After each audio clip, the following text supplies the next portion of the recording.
ខែកញ្ញា1914នៅកណ្ដាលសមុទ្រអាត្លង់តិកភាគខាងត្បូងផ្ដើមឆាដំបងនៅលើកប៉ាល់មួយជាមួយនឹងបរិសម្នាក់ដែលកំពុងឈរមើលទេសភាពផ្ទៃសមុទ្រគេម្នាក់នេះជាតួឯករបស់យើងដែលមានឈ្មោះថា Friend ជាអ្នកវិទ្យាសាស្ត្រសញ្ជាតិអង់គ្លេសដែលត្រូវបានបញ្ជូនខ្លួនមកកោះដាច់ស្រយាលមួយនេះក្នុងរយៈពេលកងត្រា1ឆ្នាំដើម្បីជាអ្នកសង្កេតការណ៍អាកាសធាតុអ្នកសង្កេតការណ៍អាកាសធាតុជើងទឹកមានតួនាទីកត់ត្រាការប្រែប្រួលទាំងសីតុណ្ហភាពទាំងទិសនៃការបបោករបស់ខ្យល់រួមទាំងព្យុះភ្លៀងនិងកម្ពស់នៃរលកសមុទ្រដើម្បីជារបាយការណ៍សរុបបញ្ជូនទៅកាន់ក្រុមការងាររដ្ឋដែលនឹងចែកចាយជាដំណឹងបន្តដល់ក្រុមកប៉ាល់ដើម្បីសុវត្ថិភាពក្នុងការធ្វើនាវាចរនាសម័យមុនដែលមិនទាន់មានបច្ចេកវិទ្យាទាន់សម័យដូចបច្ចុប្បន្នFriend ត្រូវនៅលើកោះមួយនេះអស់រយៈពេល1ឆ្នាំដែលគេនឹងត្រូវជំនួសតួនាទីបន្តពីអ្នកសង្កេតការណ៍ម្នាក់នេះ Friend ជាមួយនឹងបរិសុទ្ធមួយក្រុមដែលបម្រើការនៅលើកប៉ាល់បានចុះកូនទូកមកដល់ច្រាំងហើយជួយគ្នាយកសម្ភារៈរបស់ Friend ទៅកាន់កន្លែងសម្រាក Friend ដែលបណ្ដាសង្កេតមើលបរិយាកាសជុំវិញបណ្ដា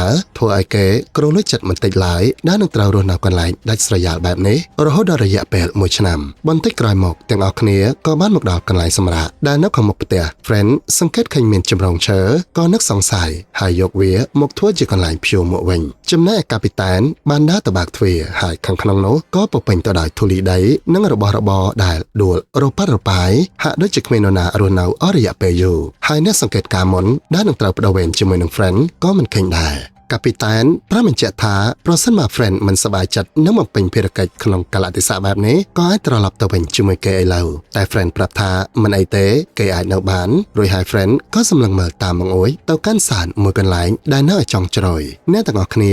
សានជាអគារសម្រាប់ឲ្យបំភ្លឺភ្លើងនៅពេលយប់ដើម្បីឲ្យការធ្វើនាវាចរដឹងទិសតំបន់និងជៀសវាងការកលដីត្រង់ចំណុចទឹករាក់ពួកគេ4នាក់បានដើរទៅកាន់សានមួយនោះហើយនៅតាមផ្លូវត្រង់ចំណុចទឹកធ្លាក់មួយ Friend បានសង្កេតឃើញថាមានអក្សរឆ្លាក់នៅលើផ្ទាំងថ្មប្រាប់ឲ្យដឹងថាទឹកធ្លាក់មួយនេះជាកម្មសិទ្ធិរបស់ Crooner កាពីតានប្រាប់ឲ្យកូនចៅទាំងពីរទៅកប៉ាល់មុនចំណែកឯគេនិង Friend ក៏ដើរបន្តរហូតមកដល់សានមួយនោះដែលគួរឲ្យចម្លែកជាខ្លាំងដែលវាពោពេញទៅដោយឈើចម្រុងហើយដូចជាធ្វើឡើងដើម្បីទប់ស្កាត់អ្វីមួយយ៉ាងលោកកាពីតានឈរស្រែកហៅតែក៏គ្មាននរណាបើកទ្វារទើបសម្រេចចិត្តបើកទ្វារចូលហើយឡើងទៅលើរហូតបានជួបនឹងបរិសម្នាក់ដែលកំពុងដេកលង់លក់គេម្នាក់នេះមានឈ្មោះថា Crooner ហើយគ្រាន់តែភ្ញាក់ឡើងភ្លាម Crooner ក៏បានហាមាត់សួរថាពួកគេមានថ្នាំជក់ឬអត់Crooner ជាឆ្មាំយាមសានមួយនេះជាច្រើនឆ្នាំហើយមិនពេលដែលក្រុមតួឯករបស់យើងមកដល់ Crooner ជាមនុស្សតែម្នាក់គត់ដែលរស់នៅលើកោះមួយនេះព្រោះនៅពេលដែលកាពីតានសួរ Crooner ថាអ្នកសង្កេតការណ៍មួយនេះទៅណាហើយ Crooner ក៏ឆ្លើយយ៉ាងសាមញ្ញវិញថាគេម្នាក់នោះឈឺស្លាប់បាត់យូរហើយដែលមិនបានអធិប្បាយអ្វីបន្ថែមឡើយបន្តិចក្រោយមកមុននឹងចុះកូនទូកទៅកប៉ាល់វិញកាពីតានដែលឃើញរកពីមិនសូវស្រួលរបស់ Crooner ដែលមិនគួរឲ្យទុកចិត្តក៏មិនសប្បាយចិត្តនឹងឲ្យ Friend បំពេញភារកិច្ចនៅទីនេះតែ Friend ក៏នៅតែអះអាងថាគេអាចនៅបានមិនបាច់បារម្ភឡើយកាពីតានបានឲ្យកំភ្លើងមួយដើមហើយបាននិយាយប្រាប់ឲ្យ Friend គិតតែរឿងធ្វើទូនាទីរបស់ខ្លួនកុំព្យាយាមគិតអ្វីប្រេះផ្ដាស់ព្រោះការរស់នៅដាច់ដោយឡែកនៅលើកោះដ៏សែនឆ្ងាយដាច់ស្រយាលពីសង្គមធម្មតាក៏អាចធ្វើឲ្យមនុស្សល្អម្នាក់អបសក់ខ្លាំងហើយចាប់ផ្ដើមគិតប្រេះផ្ដាស់រហូតដល់អាចវិកលចរិតបានបន្ទាប់ពីផ្ដាំរួចក្រុមរបស់កាពីតានក៏ចាក់ចេញដំណើរទៅបន្សល់ទុកនៅតែតួឯករបស់យើងដែលនឹងនៅផ្សងព្រេងក្នុងរយៈពេល1ឆ្នាំតទៅនេះនៅយប់នោះ Friend បានរៀបចំរបស់របរក្នុងផ្ទះហើយពេលដែលមកអង្គុយសម្រាកត្រង់កែតុកក៏ប្រទះឃើញសៀវភៅកំណត់ត្រារបស់អ្នកសង្កេតការណ៍មុននេះដែលទំព័រដំងក៏មានបរិយាយអំពីហេតុការណ៍ទូទៅនិងសត្វមួយចំនួនដែលប្រទះឃើញនៅកោះមួយនេះតែពេលដែលបើកមកដល់ទំព័រខាងក្រោយ Friend ក៏ប្រទះឃើញរូបថតរបស់ស្រីម្នាក់ស្លៀកពាក់ឈុតរៀបការហើយនៅទំព័របន្ទាប់រូបគំនូរសត្វដែលបានឃើញក៏ចាប់ផ្ដើមចម្លែកខ្លាំងរហូតសឹងតែធ្វើឲ្យគេត្រូវព្រឺរោមយ៉ាងចម្លែកនៅព្រឹកថ្ងៃបន្ទាប់ Friend ជាមួយនឹងឧបករណ៍ធ្វើការដែលសំដៅទៅកាន់មាត់ច្រាំងដើម្បីសង្កេតការណ៍និងកត់ត្រាការប្រែប្រួលនៃអាកាសធាតុហើយដោយនៅសង្ស័យនឹងអាការៈរឹកពីរបស់ Crooner Friend ក៏ទិញការឆ្លោះយត់សំដៅទៅកាន់សានមួយនោះហើយឃើញថា Crooner កំពុងឈរខាងលើជាមួយនឹងឈុតថ្ងៃកំណើតតែព្រាមនោះដែរ Friend ក៏សង្កេតឃើញថាមានស្រមោលអ្វីម្យ៉ាងកំពុងលឹបលោនៅក្បែរនោះតែក៏មិនច្បាស់ថាជាអ្វី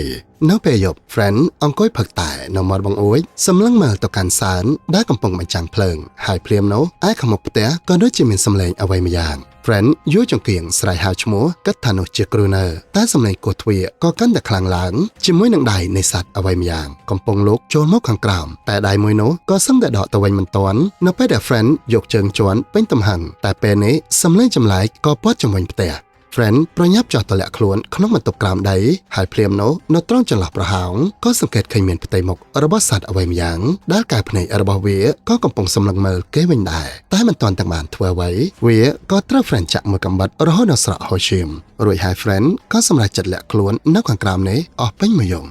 ព្រឹកថ្ងៃបន្ទាប់ Friend លបចេញពីកន្លែងលាក់ខ្លួនហើយនៅខាងក្រៅផ្ទះក៏សង្កេតឃើញមានស្នាមដានជើងចម្លែកពេញលើខ្សាច់តួឯករបស់យើងប្រញាប់រត់ទៅរកគ្រូនើព្រោះជឿថាគេប្រកាសជាដឹងអ្វីម្យ៉ាងតែពេលទៅដល់គ្រូនើដែលនៅខាងលើក៏ទាញប៉ាដែកជះទឹកដាក់ហើយក៏មិនព្រមឲ្យ Friend ចូលទៅក្នុងព្រមទាំងនិយាយថា Friend មិនគួរមកនៅទីនេះឡើយនៅពេលដែលមិនអាចពឹងពាក់អ្វីនឹងគ្រូនើបាន Friend ក៏ត្រឡប់មកផ្ទះវិញហើយព្យាយាមធ្វើរបាំងការពារដោយខ្លួនឯងព្រមទាំងបានបិទចម្រងនិងត្រៀមប្រដាប់ប្រដាដើម្បីទប់ទល់ហើយនៅខាងក្នុងផ្ទះ Friend បានរុះរើរបស់របររហូតបានប្រទះឃើញកំភ្លើងវែងមួយដើមជាមួយនឹងគ្រាប់មួយចំនួននៅយប់នោះ Friend ដែលដូចជាព្រឺព្រួយមិនតិចឡើយបានត្រៀមខ្លួនតទល់នឹងពួកវាជាមួយនឹងសំឡេងខ្យល់និងរលកបក់បោក Friend សម្លឹងមើលតាមកញ្ចក់បង្អួយហើយឃើញមានពួកវាជាច្រើនហាលផុសឡើងពីសមុទ្រហើយតង់ថ្មសម្ដៅមកកាន់ផ្ទះរបស់គេមិនយូរប៉ុន្មានពួកវាក៏មកដល់ហើយចាប់ផ្ដើមទម្លុះជញ្ជាំងព្យាយាមកកាយចូលមកក្នុង Friend ទាញកំភ្លើងតទល់រួចប្រញាប់បើកទ្វារបោះគប់ភ្លើងដុតបញ្ឆេះទប់ស្កាត់មិនឲ្យពួកវាចូលទៅក្នុងបានតែនោះក៏ធ្វើឲ្យភ្លើងត្រូវឆេះរោលទៅផ្ទះដែរ Friend ប្រញាប់រត់ចេញមកក្រៅហើយបានទម្លាក់ខ្លួននៅខាងក្រៅផ្ទាំងថ្មមួយកន្លែងជាមួយនឹងភ្លៀងដែលកំពុងធ្លាក់ខ្លាំងពេលព្រឹកឡើង Friend បានសម្លឹងមើលផ្ទះដែលបានឆេះអស់មួយផ្នែកហើយមើលទៅផ្ទះមួយនេះក៏លែងជាកន្លែងសុវត្ថិភាពសម្រាប់ប្រើលាក់ខ្លួនទៀតរួចហើយ Friend ក៏ងាកទៅមើលសានរបស់គ្រូនើដែលក្នុងចិត្តរបស់គេហាក់ដូចជាកំពុងកាត់ផែនការអាក្រក់អ្វីម្យ៉ាងFriend បានលបទៅក្បែរសានជាមួយនឹងកំភ្លើងក្នុងដៃហើយតម្រង់ទៅរកគ្រូនើដែលមិនដឹងខ្លួនតែភ្លាមនោះក៏មានសត្វចម្លែកមួយបានស្ទុះមករារាំង Friend និងសត្វចម្លែកមួយនោះបានប្រវេប្រតាប់គ្នាតែពេលដែល Friend រើខ្លួនរួយហើយទាញកំភ្លើងភ្ជង់ដាក់វាគ្រូនើក៏ស្រាប់តែមកដល់ហើយភ្ជង់កំភ្លើងដាក់ Friend វិញដែរតែ Friend ដែលពេលនេះកំពុងតច្រកបានគំរាមគ្រូនើថាបើមិនឲ្យគេចូលទៅក្នុងសានដែរក៏ស្លាប់ទាំងអស់គ្នាតែម្ដងគ្រូនើដែលមិនចង់បាត់បង់សត្វចម្លែកនោះក៏ព្រមទម្លាក់អាវុធហើយសុំមិនឲ្យ Friend ធ្វើអ្វីវាហើយបង្ហាញឲ្យ Friend ឃើញថាសត្វចម្លែកនោះស្ដាប់បង្គាប់គេមិនចាំបាច់សម្លាប់វាឡើយហើយគ្រូនើក៏ព្រមឲ្យ Friend រស់នៅក្នុងសានដែរទាំងពីរនាក់បាននាំគ្នាមកយករបស់របរប្រើប្រាស់ឯផ្ទះដែលឆេះដោយពេលនេះគ្រូនើបានប្រាប់ការពិតថាអ្នកសង្កេតការណ៍មុននេះមិនមែនឈឺស្លាប់ដោយដែលគេបានប្រាប់ពីដំបូងនោះឡើយតែត្រូវសត្វចម្លែកទាំងនោះចាត់ការFriend បានបដូរទៅស្នាក់នៅឯសានជាមួយនឹងគ្រូនើហើយយប់នោះក៏មិនមានអ្វីកើតឡើងតែពេលព្រឹកឡើង Friend ត្រូវភ្ញាក់ព្រឹត្តព្រោះឃើញសត្វចម្លែកកំពុងប្រើអណ្ដាតលិតរបួសត្រង់ដៃរបស់គេហើយពេលដែលគ្រូនើមកដល់ក៏ប្រាប់ថា Friend បានសន្លប់អស់ពីយប់មកហើយ Friend ក៏នាំដាក់ខោខ្លួនឯងដែរបន្តិចក្រោយមក Friend ឡើងមកលើដោយគ្រូនើក៏កំពុងរាប់គ្រាប់កំភ្លើងតែកែវភ្នែករបស់ Friend ក៏ចាប់អារម្មណ៍ទៅលើសត្វចម្លែកនោះដែលពេលនេះคล้ายទៅជាសត្វចិញ្ចឹមរបស់គ្រូនើ Friend សង្ស័យហើយបានសួរគ្រូនើថាហេតុអ្វីវាមិនព្រមរត់ទៅនៅជាមួយក្រុមរបស់ពួកវាវិញ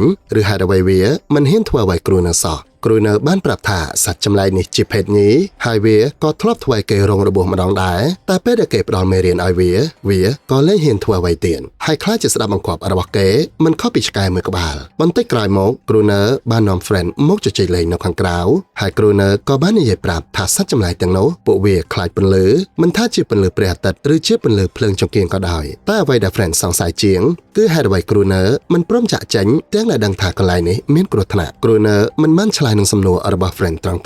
តែនិយាយបែបថាពិភពលោកធម្មតាគួរឲ្យធុញទ្រាន់តែនៅកន្លែងនេះគេជាម្ចាស់ខ្លួនឯងផ្ទាល់មិនថាកន្លែងនេះជាសួគ៌ឬជាឋាននរក Friend ក៏ចាប់ផ្ដើមយល់ពីហេតុផលរបស់គ្រូនើតែខ្លួនគេនិយាយថាប្រសិនបើមានកប៉ាល់បកកាត់កន្លែងនេះគេនឹងចាក់ចេញឲ្យឆាប់តែគ្រូនើក៏និយាយបង្អាក់ថាកោះមួយនេះដាច់ស្រយាលហើយក៏នៅឆ្ងាយពីតំបន់ដែលនាវាទូទៅឆ្លងកាត់ដូច្នេះប្រសិនបើ Friend ចង់ចាក់ចេញទាល់តែព្យាយាមរក្សាជីវិតរបស់ខ្លួនរហូតដល់ថ្ងៃដែលមានអ្នកសង្កេតការណ៍ថ្មីមកបដូរវេនពេលវេលាកន្លងទៅ Friend ចាប់ផ្ដើមស៊ាំនឹងការរស់នៅកន្លែងនេះតែក៏មិនភ្លេចនឹងគូចំណាំរងចាំថ្ងៃគម្រប់1ឆ្នាំហើយដោយអបសក់ខ្លាំង Friend ក៏ចាប់ផ្ដើមរើរស់របស់របរក្នុងសានទៅប្រទះនឹងឈុតមួយទឹកក្នុងហឹបមួយដោយនៅក្បែរខ្លួនរបស់គេក៏មានសត្វចិញ្ចឹមរបស់គ្រូនើនៅលេងក្បែរនោះដែរហើយ Friend ក៏ព្យាយាមធ្វើកាយវិការដើម្បីជជែកលេងជាមួយវាតែដូចជាមិនសូវជាដឹងរឿងប៉ុន្មានឡើយ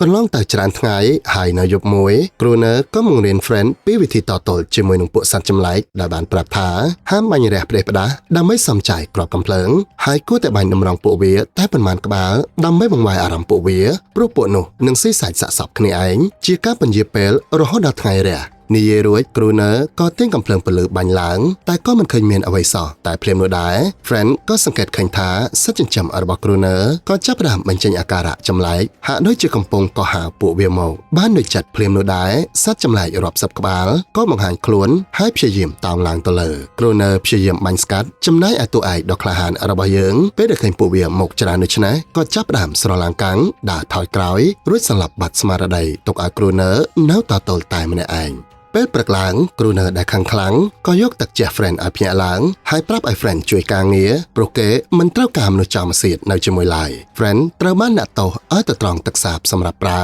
តែពេលដែលបកមកដល់ហើយឡើងទៅលើ friend ក៏សឹងតែមិនជឿភ្នែកខ្លួនឯងថាគ្រូនើកំពុងប្រឡែងលេងយ៉ាងស៊ីជម្រៅជាមួយនឹងសត្វចិញ្ចឹមរបស់គេនៅយប់នោះគ្រូនើទុកឱកាសឲ្យ friend ហ្វឹកថ្វីដៃម្ដងទៀតតែបន្ទាប់ពីបានបាញ់កំភ្លើងពន្លឺជាសញ្ញាហៅពួកវាមកគ្រូនើក៏បែរជាចូលទៅខាងក្នុងហើយខ្ទាស់ទ្វារទុកឲ្យ friend ប្រឈមមុខនឹងហ្វូងសត្វចម្លែកតែម្នាក់ឯងម្ដងលុះព្រឹកឡើងគ្រូនើបើកទ្វារឃើញថា friend នៅមានជីវិតនៅឡើយដែលមុខរបស់គេពោពេញទៅដោយស្នាមឈាមល្មមនឹងអាចសន្និដ្ឋានថាយប់មិញគេធ្ងន់ធ្ងរមិនតិចឡើយចាប់តាំងពីនោះមកពួកគេទាំងពីរក៏រួមដៃគ្នាតទល់នឹងសត្វចម្លែកចំណែកឯនៅពេលព្រឹក friend ក៏ត្រូវជាអ្នកដងទឹកនិងធ្វើការងារផ្ទះដូចរាល់ដងដើម្បីដកដូរនឹងការស្នាក់នៅក្នុងសាលទាំងពីរអ្នកសង្កេតថាមិនឃើញពួកវាវេលុកអស់ជាច្រើនយប់តែយ៉ាងណាក៏ដោយគ្រូនើក៏នៅតែមិនធ្វេសប្រហែសហើយតែងតែប្រើឲ្យ friend ទៅរកមេឈើដើម្បីប្រើជាចម្រងទុកការពារពេលវេលាកន្លងទៅ friend ដែលរស់នៅលើកោះអស់មួយរយៈធំក៏ចាប់ផ្ដើមអបសពហើយដើរទៅរើសយកឆ្អឹងបាឡែនយកមកឆ្លាក់លេងកំដរអារម្មណ៍តែ friend ក៏តែងតែនឹកកាត់ដល់រឿងដែលបានឃើញគ្រូនើស៊ីចម្រៅជាមួយសត្វចិញ្ចឹមរបស់គេហើយទៅចង់ដឹងចង់លើ friend លបលួចទៅជួបនឹងសត្វចម្លែកមួយនោះដែលកំពុងហាលទឹកលេងហើយវាក៏មិនមានរឹកពាកកាយសាហាវដាក់គេឡើយ friend បានដាក់ឈ្មោះឲ្យវាថា Aneris ព្រោះអាណិតដែលឃើញសត្វចិញ្ចឹមមួយនេះត្រូវបែកពីវងរបស់ខ្លួនហើយក៏តែងតែត្រូវគ្រូនើធ្វើបាបនិងគំរាមកំហែងនៅយប់នោះទាំងពីរនាក់អង្គុយលេងអុកយ៉ាងអឹងហើយដោយហេតុតែកន្លងមកជាច្រើនយប់មិនមានសញ្ញាថាពួកវានឹងមកទៀតតែពួកគេក៏ត្រូវផ្អើលព្រោះពួកវាបានលបលួចតាមមកលើយ៉ាងស្ងាត់ស្ងាត់ដំណងឡើយទាំងពីរនាក់ក៏អាចតទល់បានមួយគ្រាតែគ្រាប់កំភ្លើងក៏នៅតិចហើយពួកវាក៏កាន់តែមកច្រើនឡើងគ្រូនើបាននាំ friend រត់ឡើងទៅក្នុងបន្ទប់កញ្ចក់ដែលមានពន្លឺភ្លើងតែគ្រូនើក៏ត្រូវពួកវាខ្វាយត្រង់ជើងរងរបួសមិនតិចឡើយហើយទាំងពីរនាក់ក៏ត្រូវសំងំពោតបែបនេះរហូតដល់ថ្ងៃរះ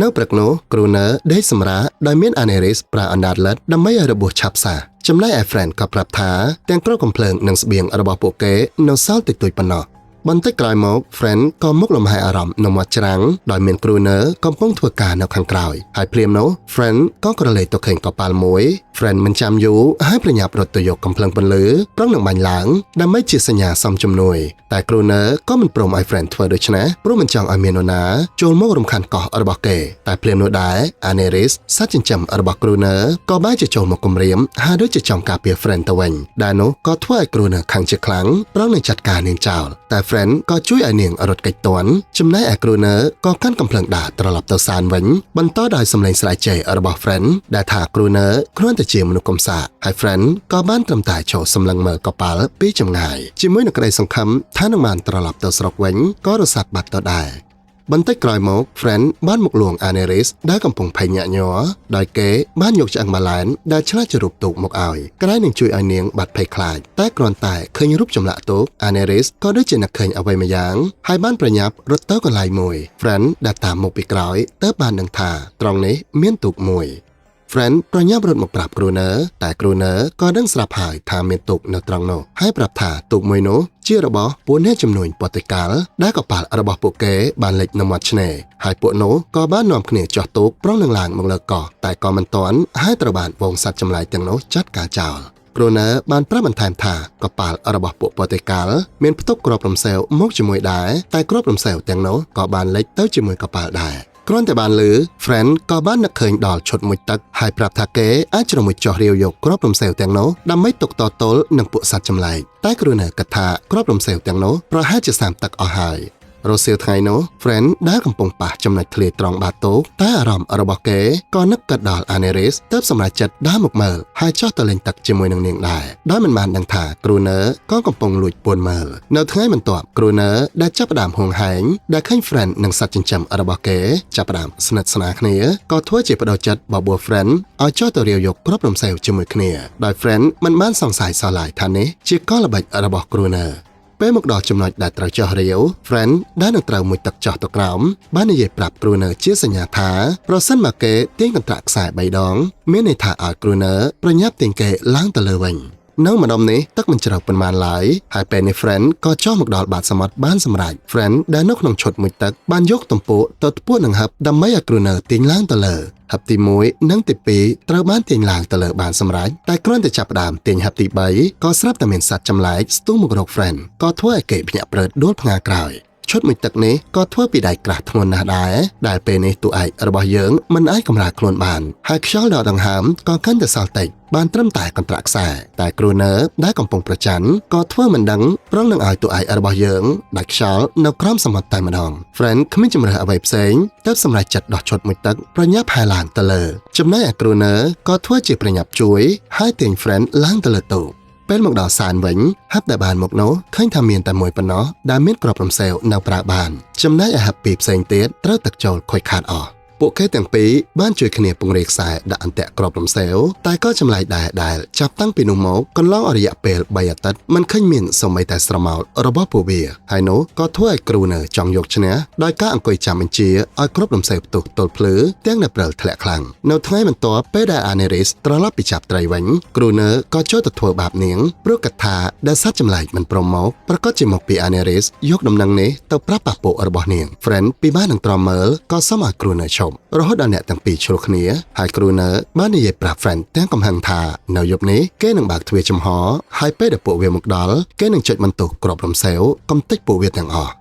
នៅយប់នោះ Crooner ដែលនៅខាងលើត្រៀមខ្លួនប្រកាសសង្គ្រាមនឹងសត្វចម្លែកដោយការចំហទ្វារខាងក្រោមបញ្ឆោតពួកវាតែមិនឃើញមានមួយសោះទើបងាកទៅធ្វើបាប Aneris បង្ខំឲ្យនាងស្រែកធ្ងរដើម្បីហៅពួកវាមកចំណែកនៅខាងក្រោម Friend ក៏អង្គុយយាមមាត់ទ្វារតែសុកចង្គៀងក៏រលត់ខណៈដែល Friend កំពុងដុតបំភ្លឺចង្គៀងម្ដងទៀតសត្វចម្លែកមួយក្បាលក៏ស្ទុះទៅរកគេភ្លាមតែចុងក្រោយ Friend ក៏អាចចាត់ការវាបានហើយប្រញាប់រត់ឡើងទៅលើដោយមានពួកវាជាច្រើនទៀតដេញតាមពីក្រោយចំណែក Crooner ដែលនៅខាងលើពេលដែលឃើញពួកវាចូលមកដល់ចំណុចដែលបានរាយអន្ទាក់ក៏ប្រឹងនឹងចុចបញ្ជាឲ្យគ្រាប់រំសេវផ្ទុះតែវាក៏មិនដំណើរការ Friend ប្រញាប់រត់ទៅមើលហើយប្រញាប់តខ្សែរួចចុចម្ដងទៀតហើយលើកនេះគ្រាប់រំសេវក៏បានដំណើរការ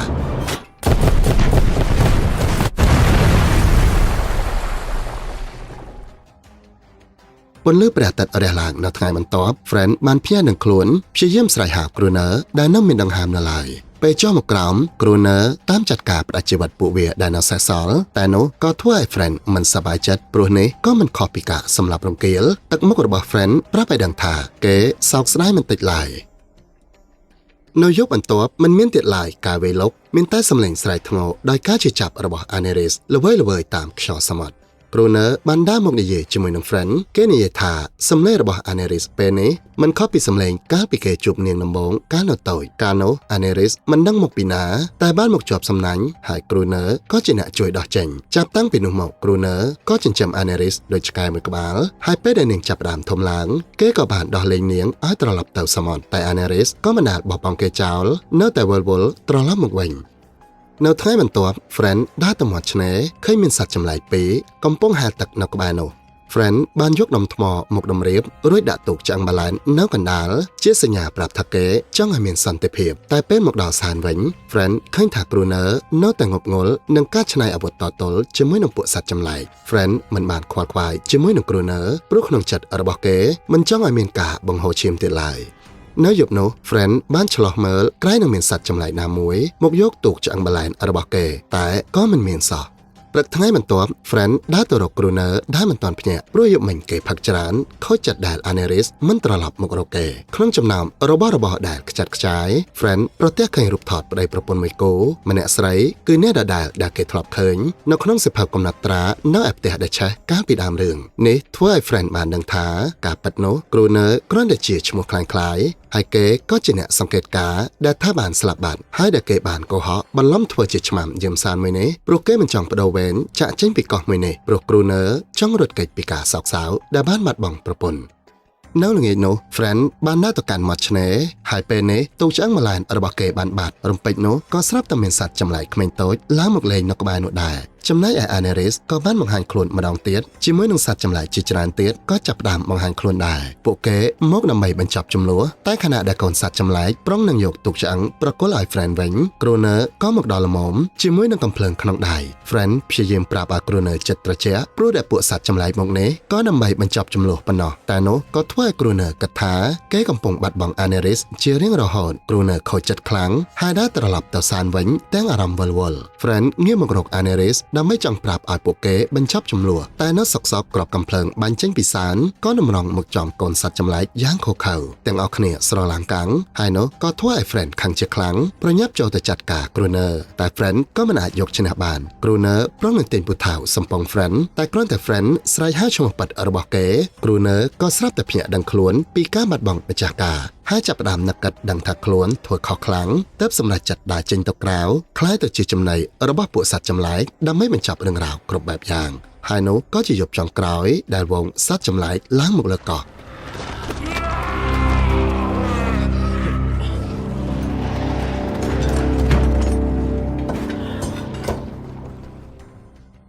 ច្រើនខែកន្លងផុតទៅគម្រប់រយៈពេល1ឆ្នាំកាពីតានម្នាក់ទៀតបានមករក Friend ដើម្បីយកគេទៅវិញតែ Friend បានកុហកថាអ្នកសង្កេតការណ៍ដែលឈ្មោះថា Friend បានស្លាប់បាត់ហើយគេគឺ Croner ឆ្មាំយាមសាន